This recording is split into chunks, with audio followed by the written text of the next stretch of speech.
laws have never been about the harms of drugs, but who's been using the drugs. And so one of the things that we have to do is we have to critically think about our laws, and we have to not be apathetic, because all of us here, you know, that was the good and the bad of the Silk Road. The good is it minimized. It's a great documentary. Oh, thank you. How long did it take you to do it? We moved pretty quickly because I was covering a federal trial that was moving in real time. So I started the movie right around when Ross was arrested, and I finished the day he was sentenced. So I did a little bit of cleanup after that, but it was about 18 months, I guess, all in. Yeah.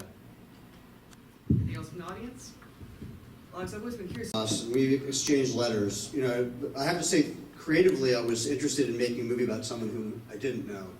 Sort of to Diane's point, the thing about anonymous communities, and I've been heavily involved in anonymous online communities since the late 80s, is that they actually are extremely strong communities, and they allow, because of the anonymity, they allow a kind of openness of discourse that's very hard to find almost anywhere else. And it's not to canonize them. There are terrible things that happen all over the internet. There's terrible things that happen anytime you put more than one person together with another person. So it's just human nature, right?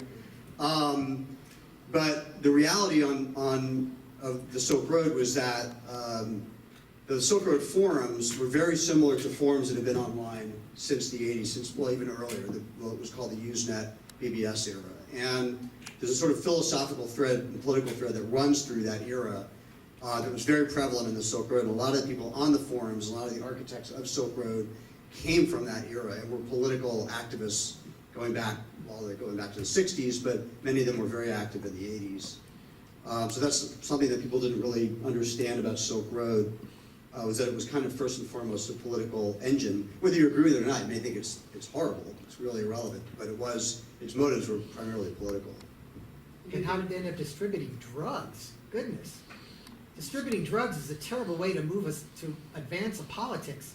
Drugs has killed off more social movements than we probably even know of. That's like suicide for a social movement. It isn't. Again, it's not to lionize it, but just to look at it from the motive. I dealt with this with money. Yeah, that's the motive. Money. That's the motive.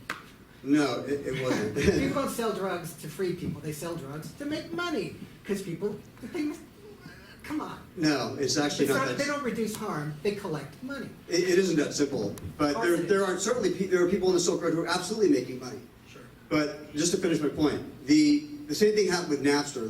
You had the same response with Napster. Oh, they only did this because they wanted to kite music. They only wanted to do this because they wanted to make billions of dollars off of pirated music, which actually wasn't true at all. It wasn't how the fabric of that company was built. And it was what we're going to see, something that I talked to Neil Franklin about at length in Maryland, is the people who understand what the motives of the Silk Road were building new services. Some of those services aren't even drug related. Some of those are community-based services that operate within the darknet that are raising these issues purely on a political basis. A lot of those people were the core architects of Silk Road. I know them. These people don't actually have any money. Most of the people don't even care about drugs. You don't